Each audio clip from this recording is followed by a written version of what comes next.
Welcome to another episode of 5 Minutes with Pastor Femi. Glad you're here again. Let's quickly just continue, our discussion on this subject of exercising our authority. I think it's been a wonderful time having this discussion. It's been eye-opening and it's been encouraging and challenging. And I want to believe that it's impacting the way we live our lives. God wants you to live a victorious life.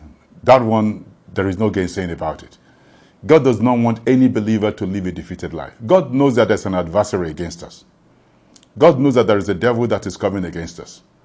You see, God knows that we are hated by the devil and we are going to also be hated by the world.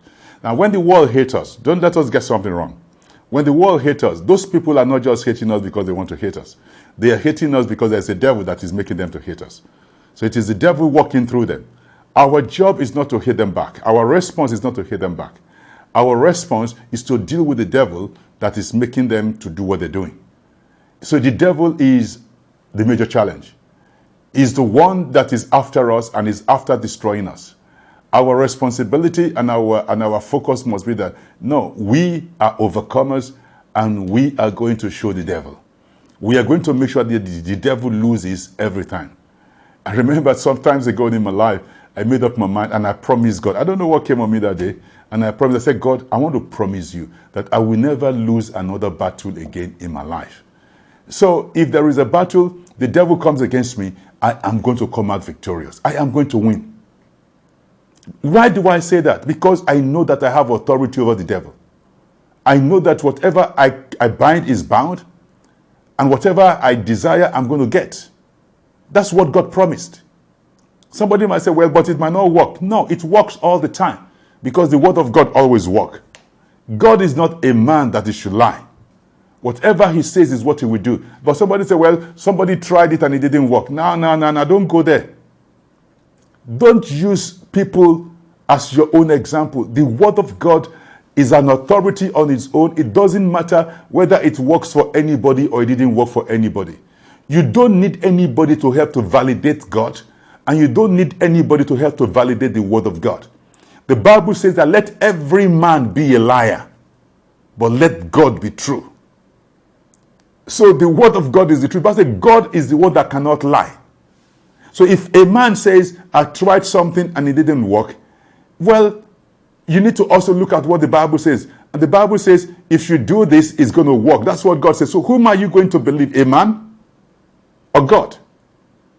I would rather believe God. So I don't determine what is going to be my experience based on other people's experiences. So don't use other people's experiences to determine what should be your experience. Just be determined that whatever the Bible says is going to be your experience.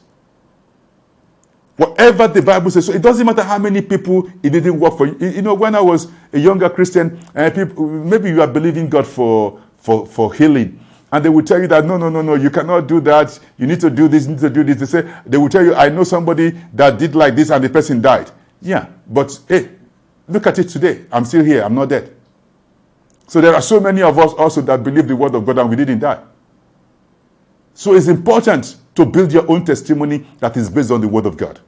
So don't allow other people's stories to influence whether you are going to believe what God says or not.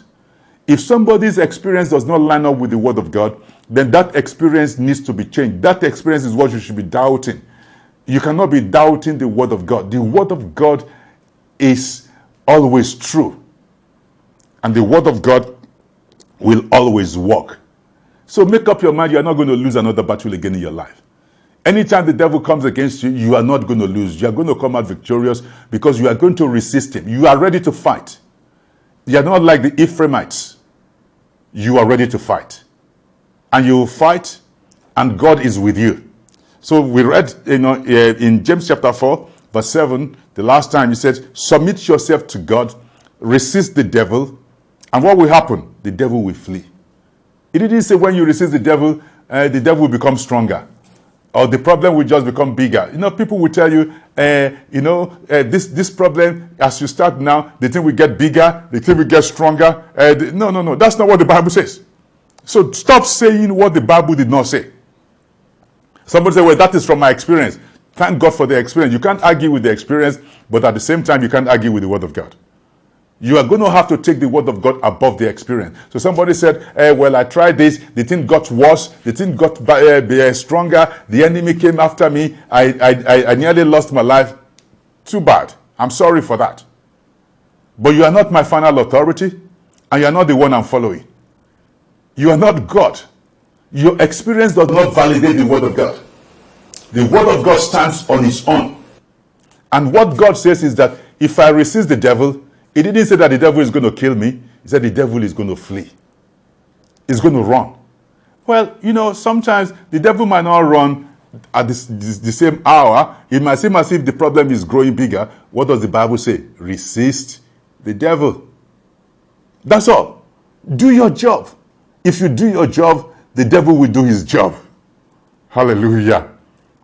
If you do what you are commanded to do, then the response you are going to get will be based on what the word of God says. The word of God says if you resist the devil will flee. Your job is not to look at what the devil is doing.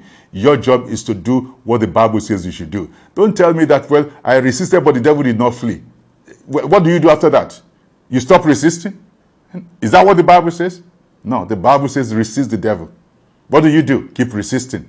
Well, but the devil seems to keep standing. Keep resisting. But the devil seems not to have left. Keep resisting. But the devil seems to be, bringing in more opposition. Keep resisting.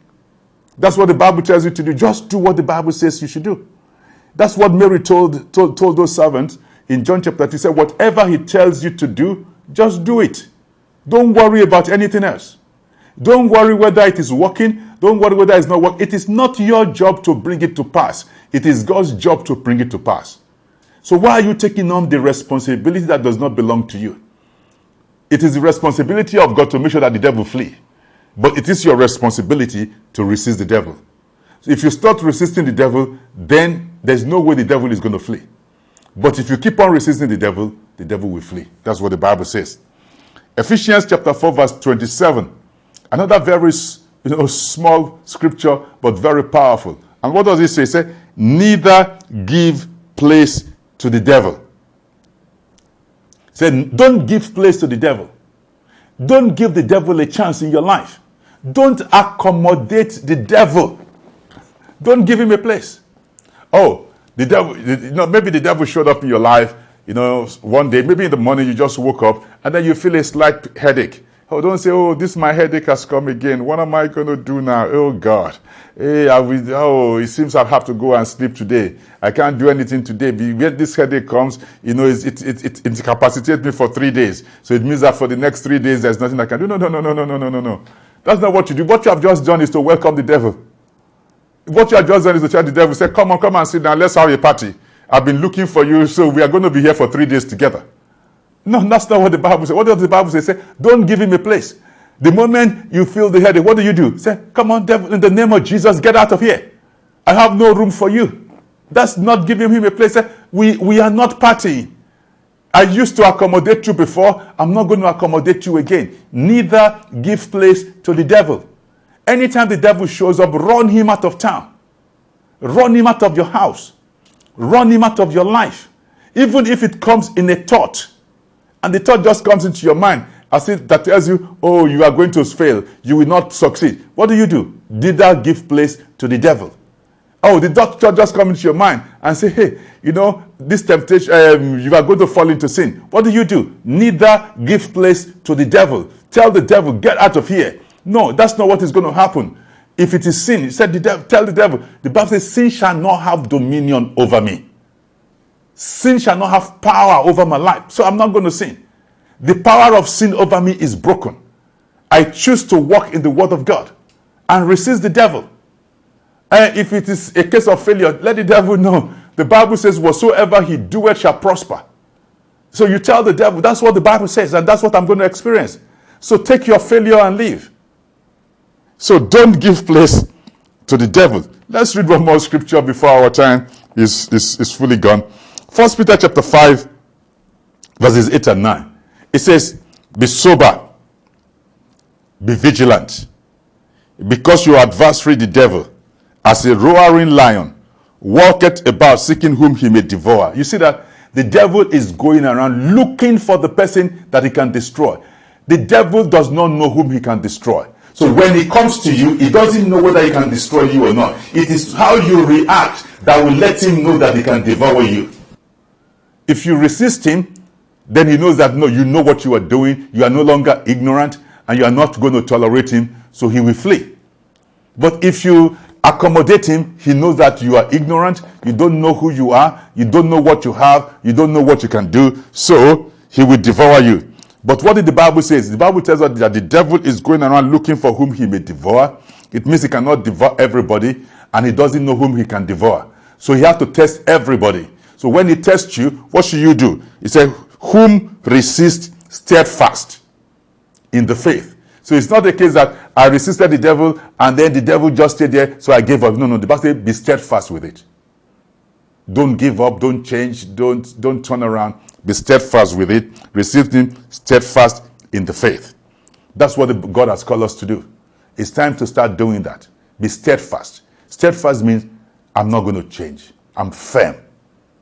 Be as firm as God. No retreat, no surrender. Anytime you confront the devil, make up your mind, I am not going to retreat. I am not going to surrender. The devil must flee. And the devil already has an instruction from God that when this my son or my daughter resists you, devil, what should you do? God says, run. And the devil will know he has to run. But he can try you for some time because he wants to know whether he can devour you. During that period, keep resisting and keep standing firm. And the devil will run. Thank you, Father, for another great word. Thank you for great understanding. Thank you because we are more than conquerors. And we are moving on in victory every day of our lives. In Jesus' name, amen.